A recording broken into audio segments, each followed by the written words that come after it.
On the news this morning, Governor OBIANO calls for increased cultural cooperation between Anambra State and China. Today is World Oral Health Day. Nigeria Hydrological Service Agency initiates measures to regulate underground water extraction. On the foreign scene, Malaysian national arrested in India for smuggling human embryo. Good morning and welcome to the news. My name is Nonye Mokoye. Chinese government is to strengthen strategic partnership with Anambra government to expand frontiers of development. The Chinese ambassador to Nigeria, Dr. PINGJIAN, gave the assurance when he paid a courtesy visit to Governor Willie Obiano at the Governor's Lodge, Amobia. A Government House correspondent, Ejike Abana, has details of that visit. The Chinese ambassador, Dr. PINGJIAN, disclosed that China recently passed the foreign investment law, noting that Anambra and China have a lot of things in common, and added that the major purpose of his visit was to explore opportunities for collaboration at subnational level, expressing optimism of more Anambra investors taking advantage of emerging opportunities in China. Dr. PINGJIAN added that their visit to the state is not limited to business opportunities, but also to seek cultural exchanges, and commended the Anambra cultural troupe for showcasing captivating dance steps and displays. I'm here to express my appreciation, and I'm here to explore cooperation opportunities, and I'm here to assure Your Excellency and the good people of this state, whatever the Chinese embassy and the our consulate general in Lagos can facilitate the cooperation between Anambra and your partners in China. Responding, Governor Obiano disclosed that state government has commenced the process of building a runway at the Anambra Airport City Project, Umueri, pending the time the Chinese company handling the project is ready, and asked the ambassador to help fast-track execution of the contract. Governor Obiano urged the delegation to establish a Chinese consular office in Awka, since many business people in Anambra do business with China, adding that cultural exchange between Anambra and China is important. He assured that state government is ready to give China a land to build a cultural center, urging them to take time and explore the many cultural tourism sites in the state. If we can receive more attention from you in terms of first that airport project, to make sure that we put in a work so that it's still on course. Because of the delay, we've commenced process of building one runway. Hoping that in between the Chinese would have gotten the things together to round up the beautiful metropolis. And they're also building our first class international conference center, not very far from you here. When it's fully done by December, it's going to be one of the biggest conference centers south of Nigeria. The Commissioner for Diaspora Affairs, Culture and Indigenous Artwork, Barrister Sally Mbanefo, appreciated the Chinese ambassador for inviting the Anambra cultural troupe during their spring festival early this year, expressing optimism that the budding relationship existing between Anambra and China will be of mutual benefits. Our relationship has been a long one. We have in Anambra been nurturing this relationship for the past 1 year. Let us start on behalf of His Excellency by thanking you for inviting Anambra State to participate in the New Year celebrations in Abuja. Anambra State was the only state that was invited as a guest. The Secretary to the State Government, Professor Solochukwu Lobelo, Chief of Staff, Mr. Primus Odele, Commissioner for Public Utilities and Domestic Water Supply, Mr. Obiwankwo, among others, received the Chinese ambassador and his team. From the Governor's Lodge, Amobia, Ejike Abana, ABS News. Thanks so much, Ejike. Now, the international community is observing today as Oral Health Day. It is a day set aside to raise a year-long global awareness on the issues around oral health, the importance of oral hygiene, prevention and control of oral diseases. Our correspondent Peter Uche has details. World Oral Health Day was declared by the World Dental Federation in 2007 and first officially celebrated in 2013.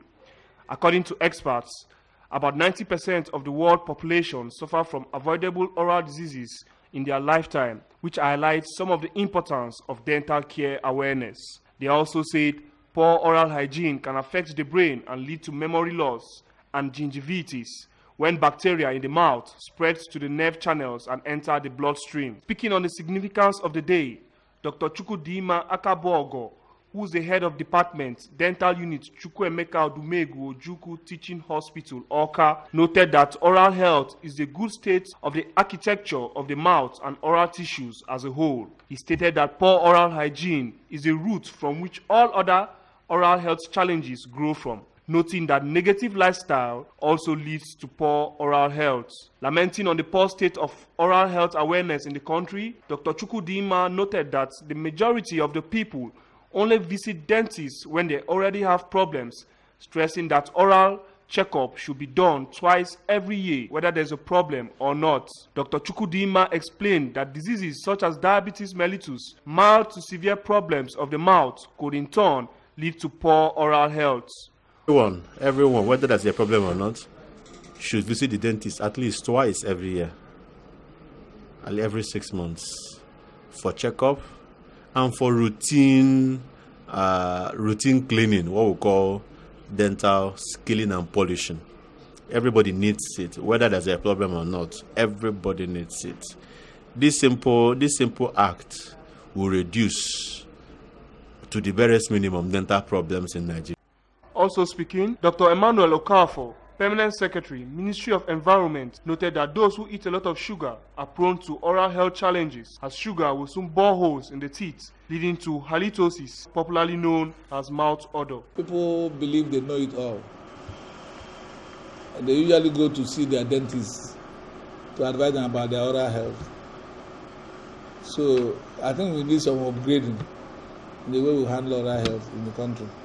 Also sharing his views, a respondent, Mr. Ikechukwu Odogu, noted that oral health is primarily about keeping one's mouth odorless, saying those who don't maintain proper oral hygiene are lazy and ignorant. He then urged teachers and parents to sit up and ensure their wards take proper care of their mouths. Personal laziness and ignorance of the ethical considerations, especially with when it concerns your mouth.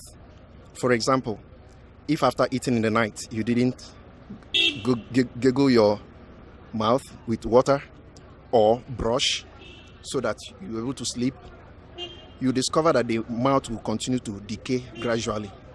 So when somebody is ignorant of that effect, the person will become lazy to take care of his mouth, thereby developing oral disease like weak teeth, or enamels, and other. Our respondent, Mrs. Wodogu Florence, observed that proper oral health gives one self-confidence and boldness. In Awka, Ushe reporting for ABS News. And how often do we actually visit the dentist, except when the teeth are painful? Moving on, Anambra State Commissioner for Transport, Mr. Uchenna Okafor, says he will apply strict measures in regulating tricycle operations at Regina Shelley and Unizik Junction, Awka. We have details.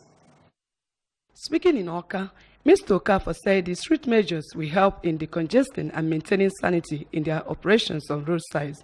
The commissioner noted that these operators abandon the spaces created for their operation at both Regina Shelley and Unizik Junction and occupy a chunk of the main road by disrupting free flow of vehicular movement. According to Mr. Okafor, both junctions will wear new looks by next week when the enforcement patrol team will visit the areas. He added that bad portion of the road at Unizik Junction will be repaired to enhance free vehicular movement during rainy season. The commissioner urged road users to ensure that their vehicles are in good working condition to avoid road crashes and loss of innocent lives. 3 of the victims involved in the tanker accident which occurred at Opiweka axis of Onitsha last week, having discharged with four others still receiving treatment. ABS correspondent Faith Onyemuche was at Toronto Hospital where the victims were admitted. We have details from our studio.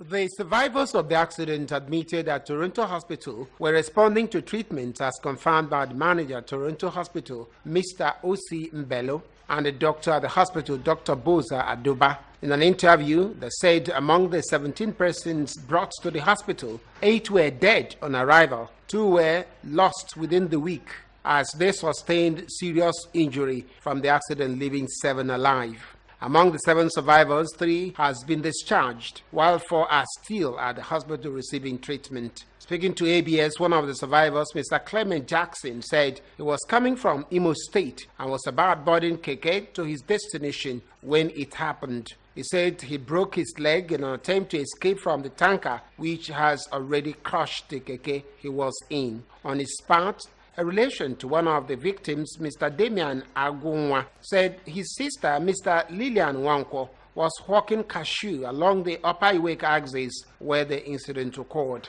He expressed gratitude to God for sparing the life of his sister, as well as other hospital management for the efficient medical care. However, the ugly incident that claimed several lives, leaving many others injured, has forced petty traders along Upper Iwake axis to have a rethink on roadside trading, which the state government frowns at. Wishing them a quick recovery. If you're just joining us, this is ABS Television News. Coming up ahead, the Nigeria Hydrological Service Agency initiates measures to regulate underground water extraction. And the foreign seen Malaysian national arrested in India for smuggling human embryo. These and more stories will come after the break. To join us again. Here is a public service announcement.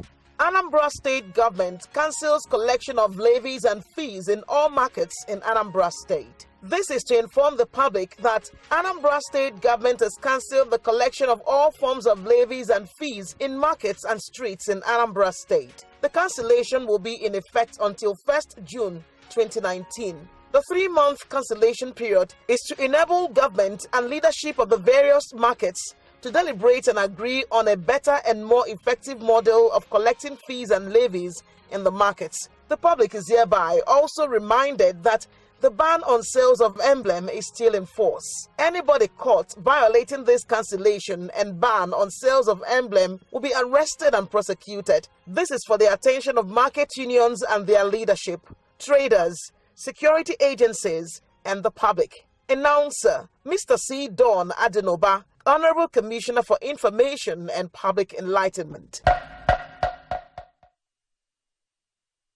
Ongoing national, the Nigeria Hydrological Services Agency, in collaboration with the International Atomic Energy Agency, are conducting studies that will help regulate the manner in which underground water is being extracted across the country.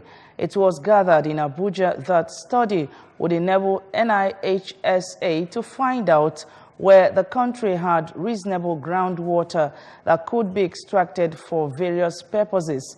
The Director General, NHISA, Clement Nze, said that the study was to further assist states in Nigeria that faced severe water supply challenges.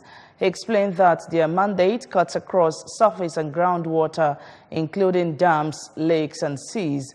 But when it comes to groundwater issues, we have realized that some parts of this country have water challenges, such that most of their water requirements are sourced through groundwater.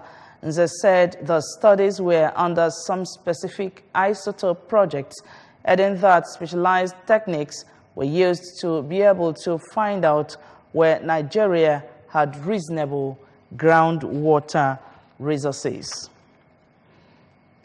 On business news, the federal government is expected to redeem 48.6 billion treasury bills and make 91 billion naira bond coupon payment this week to bolster system liquidity. The Central Bank of Nigeria is also scheduled to auction 48.6 billion worth of Treasury bills this week in a primary market auction.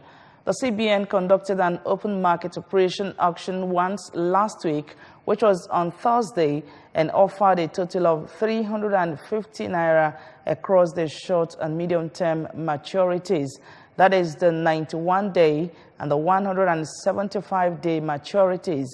Analysts said they believed that there would also be a strong demand at this week's primary market auction, particularly at the long end of the curve, as investors locked in their funds in anticipation of further rate decline, predominantly if there would be an OMO auction with long-term offers. From the foreign scene, Indian authorities are investigating a possible smuggling ring after discovering a live human embryo in a suitcase at Mumbai's airport. A Malaysian national was allegedly found with the embryo in a canister concealed in his luggage. The man, who reportedly admitted this was not the first time he had smuggled embryos into India, then led officials to a high-end IVF clinic in the city. But the clinic has vehemently denied being involved, alleging a setup. The man said he was taking the embryo to the clinic when questioned. Rebecca Gonsalves, representing the Directorate of Revenue Intelligence, DRI, which is investigating the case, told Mumbai's High Court. But Dr. Goral Gandhi, described as an embryologist who runs the clinic, says this is not true. Now on sports news, national under-23 team head coach Imama Akpakabo has named a 23-man squad for their first-round first leg Africa Under-23 Cup of Nations qualifying match against Libya, scheduled for the Tunisian city of Ben Gadan today. The Nigeria Under-23 squad departed the country through Lagos in the early hours of Monday aboard a Royal Air Maroc flight. After camping for almost 3 weeks, the former Enugu Rangers coach opted for a mixture of local and foreign-based professionals for the battle against the Libyans. In the list of home-based players are Flying Eagles goalkeeper Olawale Oremade, who laid 2 other goalkeepers, while Lobby Stars trio John Lazarus, Ebube Duru, and Ugochukwu Anumudo also made the cut. The first leg of the clash will be played on Wednesday in Begandan, with the return leg scheduled for Asaba on March 25. The winners over both legs advance to the final round of qualifiers in June. And now remember that you can follow news and programs on ABS from any part of the world by logging on to our website www.absradiotv.com. Like us at www.facebook.com/ABSRadioTelevision. You can follow us on Twitter and Instagram at ABS Radio TV. And the main points of the news again. Governor OBIANO has called for increased cultural cooperation between Anambra State and China. Today is World Oral Health Day. Nigeria Hydrological Service Agency has initiated measures to regulate underground water extraction. And on the foreign scene, Malaysian national has been arrested in India for smuggling human embryo. And that does it on the news for this morning. Thank you so much for watching. My name is Nonye Mokoye. Good morning.